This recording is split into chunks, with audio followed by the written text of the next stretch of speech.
Tim Junkins.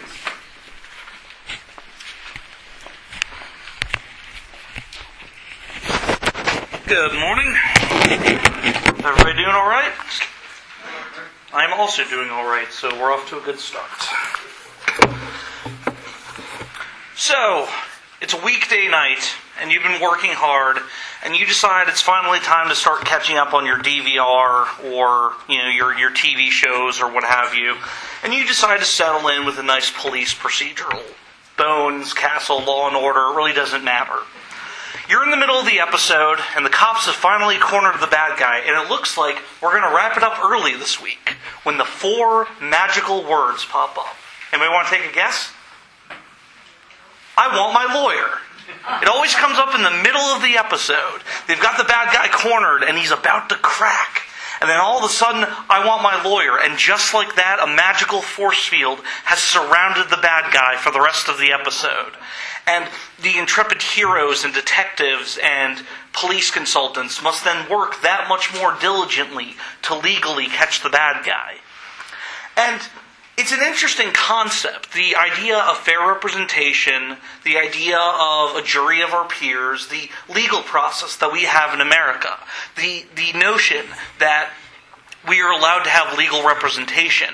Because what that represents is a person who has worked their career to make sure that we are fairly represented, that we do not say anything that we are not supposed to, and that we go into court with the best chances possible. Now, of course, it's not all equal. There are some lawyers that are more expensive than others, but still, the base concept remains the same. The idea of I want my lawyer. The notion that I want this representation in place to explain to me how I am going to get out of this situation.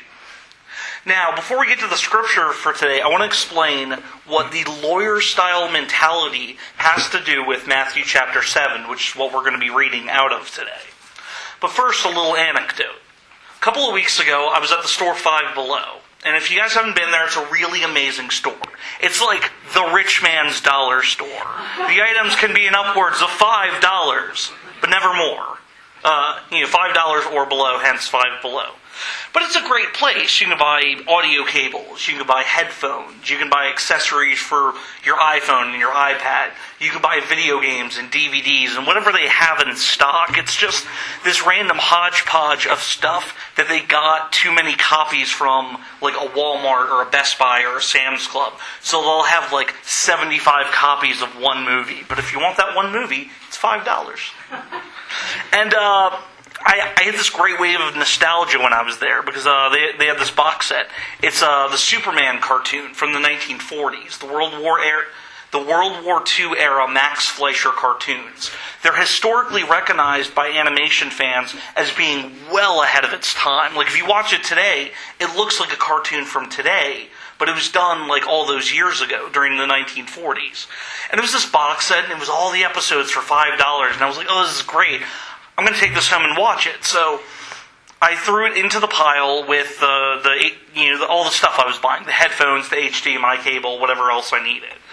And the cool thing about Five Below is when you buy items at $5 a piece, the math is super easy. I bought 4 items at $5 a piece, ergo it should be around $20 plus tax. So I get up front, the guy runs it, and I pay for it, and I get outside, and I realize something. He said $15 and change. That doesn't seem right.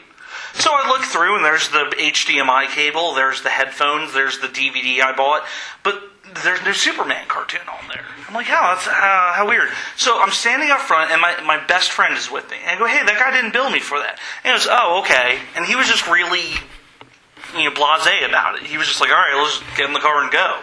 And I stood there. And then all of a sudden, like, oyez, oyez, the Honorable Judge Tim's conscience residing in the back of my mind. And it's this item, it was an honest mistake, it was $5, and I'm standing in front of the store. And there's nothing in the world stopping me from walking away with my ill-gotten gain of $5 or something along those lines. And it's one of those things where if I had gotten home, it might have been a different situation. I certainly wouldn't want to go back out to the store. But I was standing in front of the store. And so I decided to walk back in and really confuse the cashier. Because not only was he confused at his mistake, he was confused that I came back. He stood there and he's like, "You really came back in?" And I said, "Yes, and be inspired by this moment." And so we have this mentality, this idea that with the lawyer-style mentality in these police procedurals, whether the person is guilty or innocent, they're still legally able to have this representation. They're allowed to have a lawyer sit there and tell them what to say and what not to say. And it's always the same in these TV shows. It's like, my client doesn't have to answer that question, and objection, Your Honor, and like all the really cool things. I'm sure real court is actually not as exciting, but that's kind of the whole point of television, isn't it? But looking in Matthew chapter 7, starting with verses 1 through 5, Jesus looks at the idea of how we perceive others. Because if there's one thing we're super good at as people, one is reading stuff on the internet, and two, it is commenting on stuff on the internet. You look at any legal battle in the last 10 years where popular internet has been in place, where where internet is just commonplace. And all of a sudden, everybody's a lawyer. I'm a lawyer, you're a lawyer, that guy in Wisconsin's a lawyer. We all suddenly know the law so well, to the point where we're ready to condemn or free this person based on our own personal interpretation of the law. Looking at Matthew 7, verses 1 through 5, "Judge not that you be not judged. For with the judgment you pronounce, you will be judged. And with the measure you use it will be measured to you. Why do you see the speck that is in your brother's eye, but do not notice the log that is in your own eye? Or how can you say to your brother, 'Let me take that speck out of your eye,' when there is the log in your own eye? You hypocrite, first take the log out of your own eye, and then you will see clearly to take the speck out of your brother's eye." What Jesus is talking about here is the idea, and it's really important to just hammer the point on that last verse in verse 5. I'm sorry. That last part. "You hypocrite, first take the log out of your own eye, and then you will see clearly to take the speck out of your brother's eye." Jesus is talking about the idea of removing obstacles in our own eyes, in our own judgment, in our own minds, in our own souls, so that we can see clearly and clearly assess a situation. Because whenever we're flustered at a situation, whenever we're angry at it, whenever we think that we've been wronged, we are not thinking clearly. And hindsight is 20/20 in the most real sense, that we are the world's best analyzers of ourselves approximately 20 minutes after the incident. 20 minutes after a conflict or an argument or a screaming match or any kind of frustration, we are the greatest analyzers on the planet when we go, "Wow, I acted really foolishly in that circumstance." But Jesus wants us to move beyond that. He wants us to be able to objectively view situations in order to come out with the best results. Now, the lawyer-style mentality, and we're going to be jumping down to verse 12, of course. It can't be a Matthew 7 sermon without jumping into verse 12. But before we do that, we're looking at the notion of rationalization, is what it boils down to. In any argument you have ever had in your entire life, in your own mind, you are always right. You know you're right. Of course you're right. The person you're arguing with is clearly wrong. I actually have a coworker who is like a ninja master at arguing, to the point where once you have disproved him, he will continue on the train of thought of being correct. He knows he's wrong at this point, but that's not really the point, is it? The point of arguing is you have to win. So even when you're wrong, you've just got to power on through. And so Jesus wants us to analyze our own situation and say, first, look within. Look within yourself.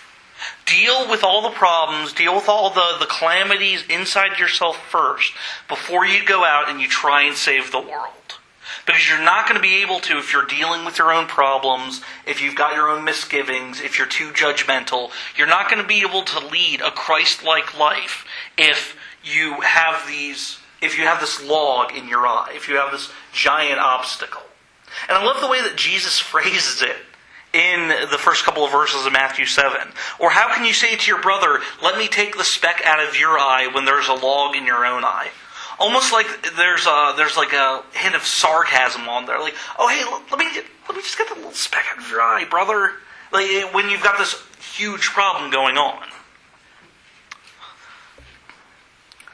Jumping down to verse 12, of course we've got the big rule, the golden rule.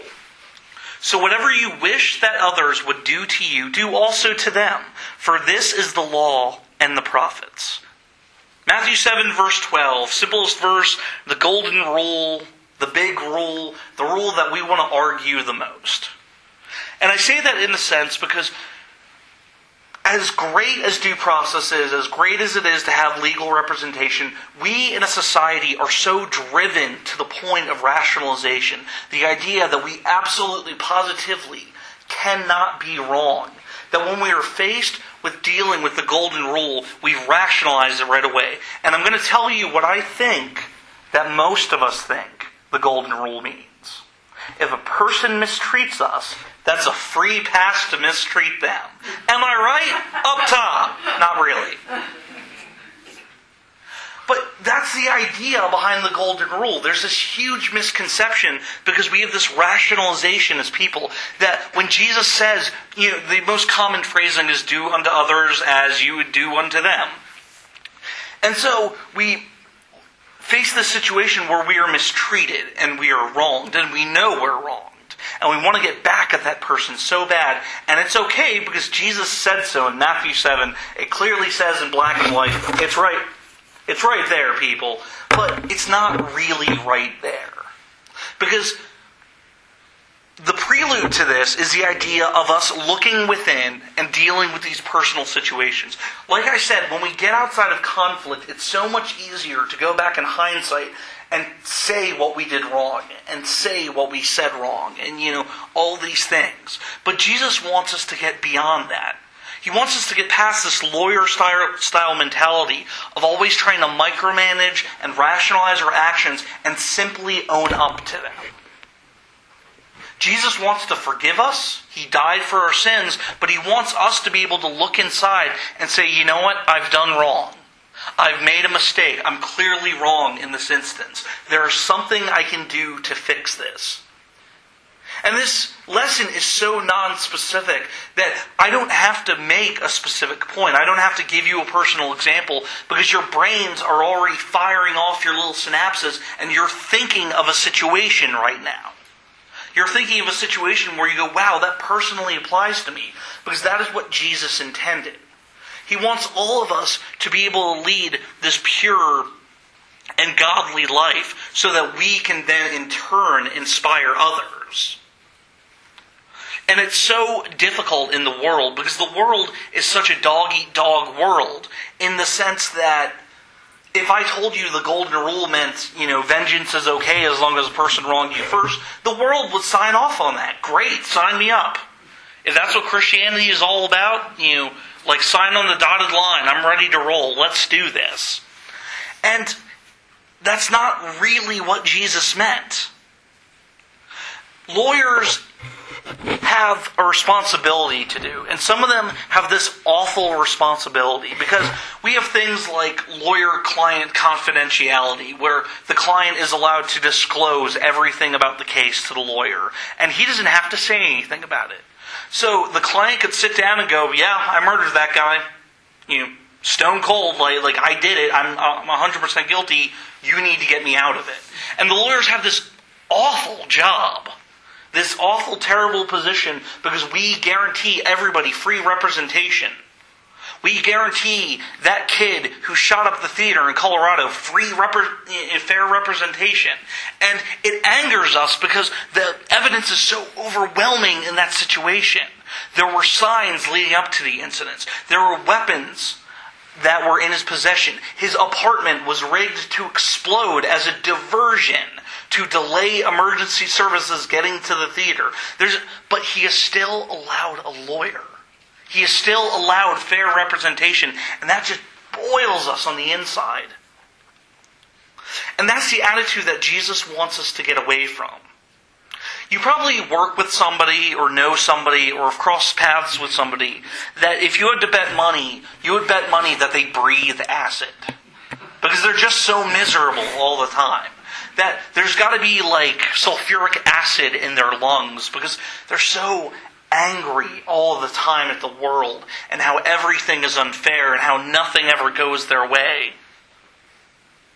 I have another coworker who screams all the time.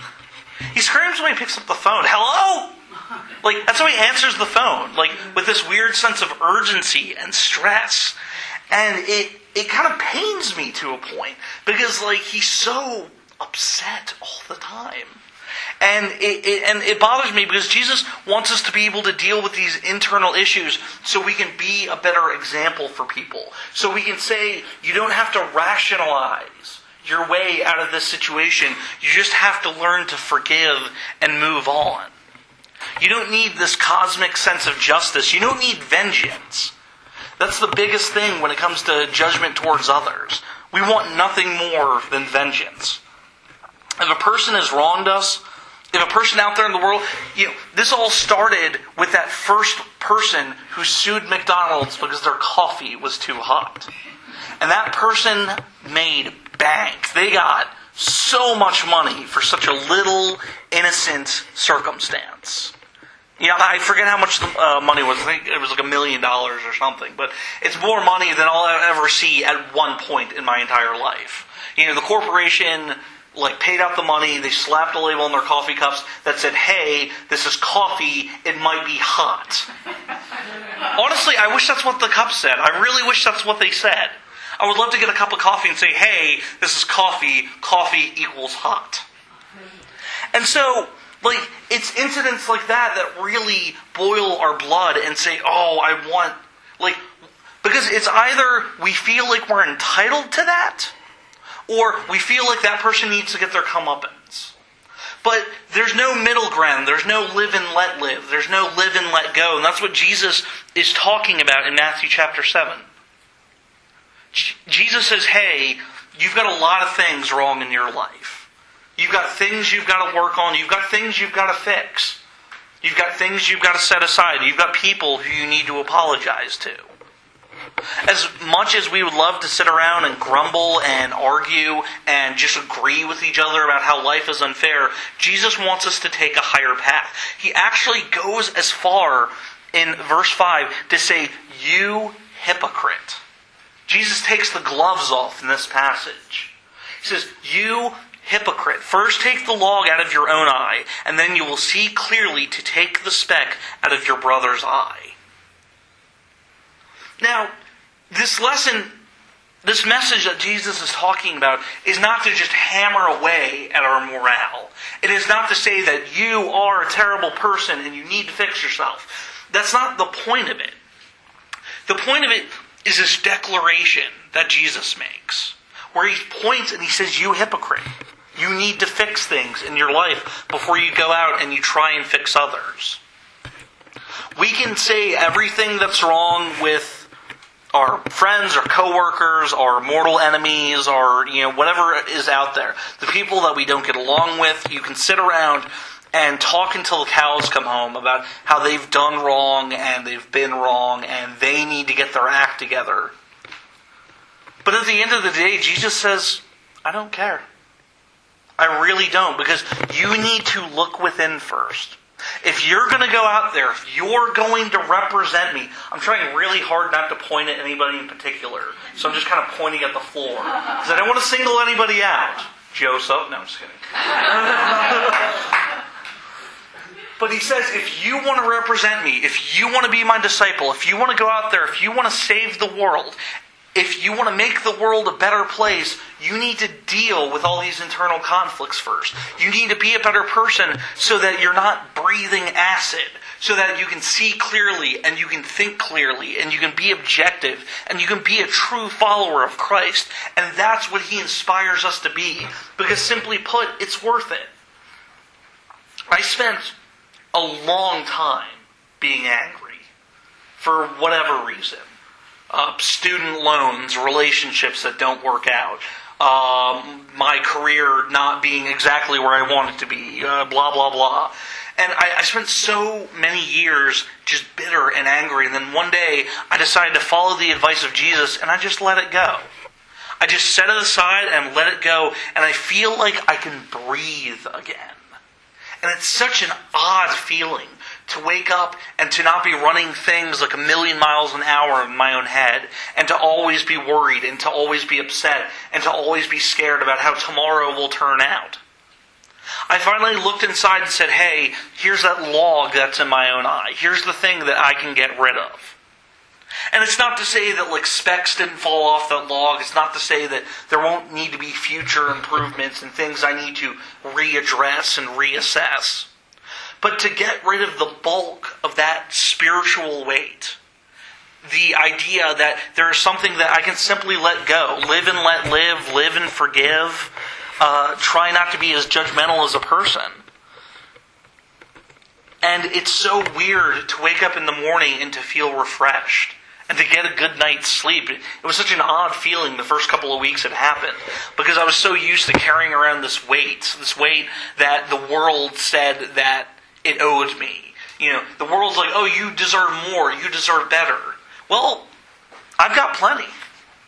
I've got plenty of love, I've got plenty of friendship, I've got plenty of space to live in, I've got a car to drive around in. And so, maybe, just maybe, I'm the problem. Maybe there's something that I can do to improve my daily lives, as opposed to expecting everybody else around me to improve their lives to make my lives better. Maybe, just maybe, that's the path that we need to take. Look at the frustrations in your life. Look at the obstacles in your life. And then look within and say, what can you do to fix that situation? Who can you be to make life a little bit better? Don't go to your internal lawyer. Don't sit down and say, okay, tell me everything's going to be okay and you're going to fix all my problems and I don't have to worry about a thing. Don't go to that place. Go to the place that Jesus wants us to be. Leave the legal representation for when you're innocent of something. And just simply go and be like Jesus said. Take the log out of your own eye.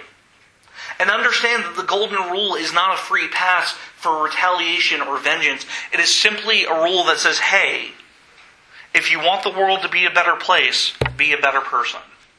Be a more Christ-like person. Be a more Christ-centered person. Improve upon your own life, so that when people look at you, they will have nothing to call you on. They will have nothing to say. They will have no negative things to say. Because, I'll be honest, the one thing that really gets the people that's bitter, because trust me, I've been there. I've been there on the bitter end of things. The one thing that bitter people cannot stand seeing is people who are legitimately happy. Because they're trying to figure out what the angle is, what the con is. They're trying to figure out what are they being fake about? But don't be fake. Be legitimate. Be inspiring to other people so that you may set a more Christ-like example. If you're here today and you need to pull that log out of your eye, if you need to improve something upon your life, if you need to give yourself over to the Savior that has these important lessons for us, please meditate on that as we stand and sing the song of invitation.